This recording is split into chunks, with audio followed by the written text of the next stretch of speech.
If you've clicked in this video, you're probably working on a side project and crazy into personal development, but you're not making the progress you want in these projects. So in the next few minutes, I want to go through the learnings I've had from working in startups and how you can apply these frameworks to actually make pretty big progress in whatever you're working on in your life.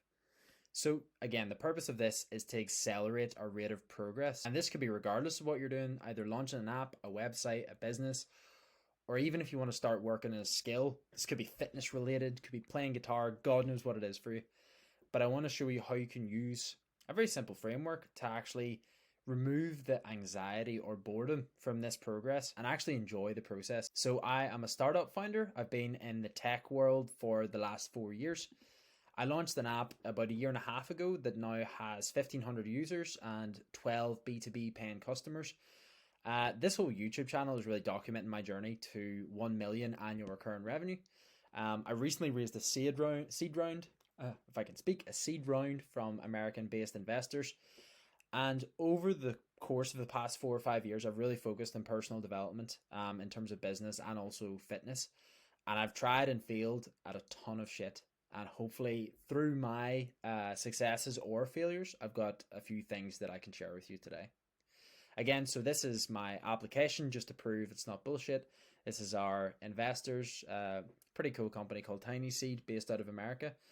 If you're working on a SaaS project, I would actually check those dudes out. They're actually very legit, real SaaS founders. A guy called Rob Wallen, who also has a YouTube channel. I'll link this below. Some really helpful things as far as launching SaaS products. Also, I'm working with a few founders at the minute to help them launch their MVP. So if that is useful for you, then look down below and there'll be a link there with more information. So I guess if you want to achieve anything really, you have to start with what your dream outcome is. So maybe you've got a business idea at the minute, but you're just not sure how to launch it. And maybe in 6 months' time, you would like to have your first customer. Or maybe you're starting to learn guitar and you want to play your first chords in 6 months' time.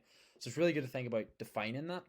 Again, for me at the minute, it's my journey to 1 million annual recurring revenue. So that's my personal North Star. Again, could be awesome guitar player, could be launching your website, could be lifting 100 kg if you're a gym bro, God knows what it would be. So the frameworks I'm talking about today, I've learned through working in startups, but they also apply if you're learning any other skill. The frameworks I'm going to talk about today, I have learned through working in a startup, but equally they will apply if you are working on personal development or learning a new skill. So usually when we're working on a project, we will start off at somewhere around point A. So that is, I just picked this random guy, but it's a point of incompetence or feeling like you have no skills to be able to actually do the project. So in business terms for me, as I was launching an app, I actually had no technical knowledge, so I couldn't code. And I was like, damn, like, how am I actually going to launch an app with no technical skills at all? And, my point B was being a successful founder. At the start, it was just launching an app. And I really had no idea how to get there. And above there is what we all face, which is the roadblock, which is all the tasks that you're going to have to do, all the skills that you're going to have to learn, all the obstacles that you're going to overcome, all the time that you're going to have to spend in these endeavors. And the roadblock can feel very big sometimes whenever you have a vision in your head. And, I'll talk about this later, but I feel like this roadblock above is what actually causes a lot of the anxiety we face when we actually start projects. So I will talk about how we can actually remove that roadblock, and it might be easier than you think. So, good points you're making, Graham, but where do we actually start with all this? I've got a business idea, a new project that I want to work on. I want to work on my fitness. Where do we actually start? Well, the funny thing is, I would probably bet that you actually know the answer already. Let me explain. So, if you look at a child whenever they're taking their first steps, and you watch them, get up and try to walk around the room before falling over, how much thought process do you think that goes through their head regarding, oh, I'm not going to try walking. What if I look stupid in front of my family? What if I fall and I cut my knee? It's amazing that they will get up hundreds of times, they will fall hundreds of times, yet they will still keep repeating this progress. And I believe the reason is because they know it's instinctively part of the process. To get better at something, inherently we have to fail at it until we've learned the skills that we're competent enough. And this is examples, and you can see this throughout life. You can think back, maybe the first time you're a guitar player and you play the guitar for the first time, you're probably shocking at it.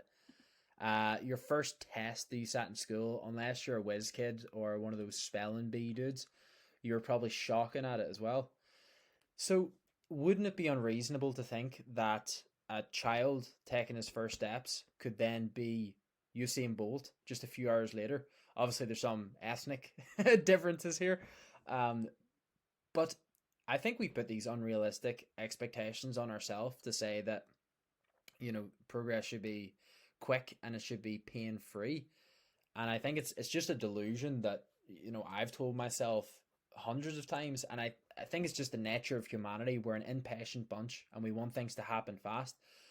Whereas as soon as we accept that trying and failing is progress, then I think that can free you up a lot. And certainly in launching my app, once I realized that my first version didn't have to be perfect, I think it freed me up a lot. So yeah, going back to the child example, this is perhaps a process that a child would go through when they're walking.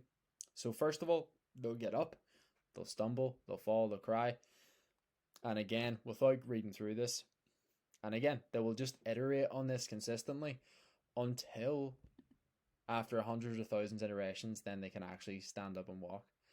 And I've just been fascinated by this process and looking at successful people and seeing what are the commonalities that draw them together. And they just continually talk about failure.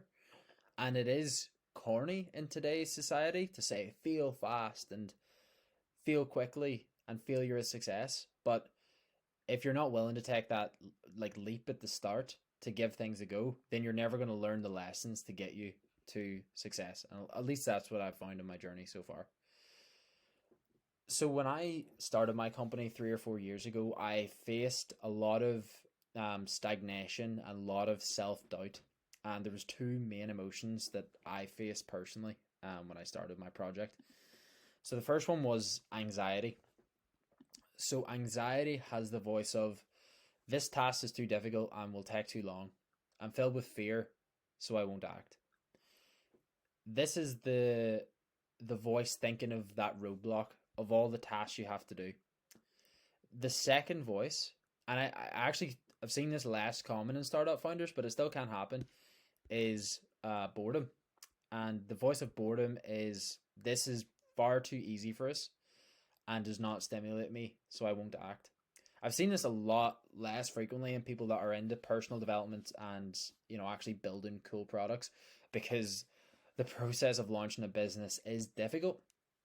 But sometimes you have to do boring things when you're launching a business, whether it be creating a bank account, figuring out how to take payments, doing user interviews where you have to sit with someone through a Zoom and listen to all the reasons why your product won't work. These are menial things. So you're going to face a balance of very difficult or very repetitive tasks whenever you're starting everything. So I've thought about this graph a lot over the past 6 months. So this was a study from 1990 where they looked at how people with different skill levels approached various different tasks. So in the x-axis we have skill, and the y-axis we have the difficulty of a challenge. So as I mentioned in the previous slide, whenever the skill was high and the challenge was low, then people experienced boredom because their skills were far superior to the task that was put at hand. On the other side, whenever the challenge was high and the skills were low, then people face anxiety. Stimulus is so new to them, they don't have the competencies to deal with the challenges that they face. It's very stressful, and that can lead to panic and actually quitting. And then you have that magical zone in the middle, which is the flow channel. And this is where the challenge is just right for your skill set, so that you feel it's that moment when you feel in the zone, whenever time passes quickly. And so I'm sure you can think back to a time whenever you have achieved that flow state, and that's actually a good indicator of what you enjoy. But back to our original question, how do we make progress on our projects faster? Or if you haven't started your project, how to actually start it. So now that we've learned, if we know anxiety and boredom is equal to stagnation and not making action, then it would make sense that we need to avoid these. And what I've found is that the rate of your progress, how fast you're going to do stuff, is proportional to the time you're going to spend in this flow state. So again, flow state will be when you don't experience anxiety because you're not challenging yourself too much, that you're all tense and fucked up about it, but it's not easy enough that you become bored. We want to find tasks in the middle. But then you might say, I have these crazy lofty goals. How do I find tasks that are within my threshold right now? And it all comes down to launching your version 1 or launching your MVP. So I had this misconception when I started my business that my app that I launched had to be perfect and the final version. And there's a whole methodology in the tech startup world about lean launching and minimum viable product development, which essentially can be boiled down to launching a first version of your app that is functional, that people will pay for, but it doesn't take you long to build. It can be easy to build and you can ship it quickly. And I've always been fascinated by this because I think there's a lot of elements of that approach that can apply to other parts of your life as well. So when I think back to the time that I started running, whenever I was 16, I was a terrible runner. I could run maybe 200 or 300 meters most without getting out of breath. And the first time I ran properly, whenever I said at 16, I was actually going to take it up. I ran 400 meters and I knew instinctively that I had to stop. I was out of breath. And then the next day I ran 600 meters. And this was actually an example of this minimum viable product approach without me knowing. So I took something, ultimate goal was to achieve a great level of fitness. And I've went on to run marathons. But I started off with 400 meters. I started off with a task that I could actually bite off.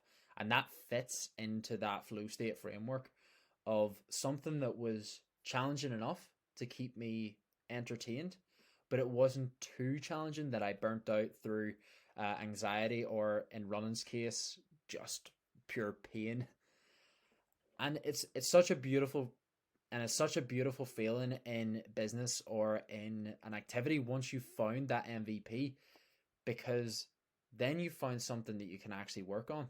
And this is the part then where you can start iterating and adjusting. So when you launch your V1 for your business or your personal development project, two things will happen. First of all, it's going to be shit. And that's completely fine, by the way. Second of all, you will, regardless of how it goes, if it goes terribly, you're going to learn something that you can improve from your V1. So let's say you launch an app and you get customer feedback that a certain feature in the app doesn't work, then you can go back and change that for the next time. Whenever you actually start something is the point at which your rate of learning increases dramatically.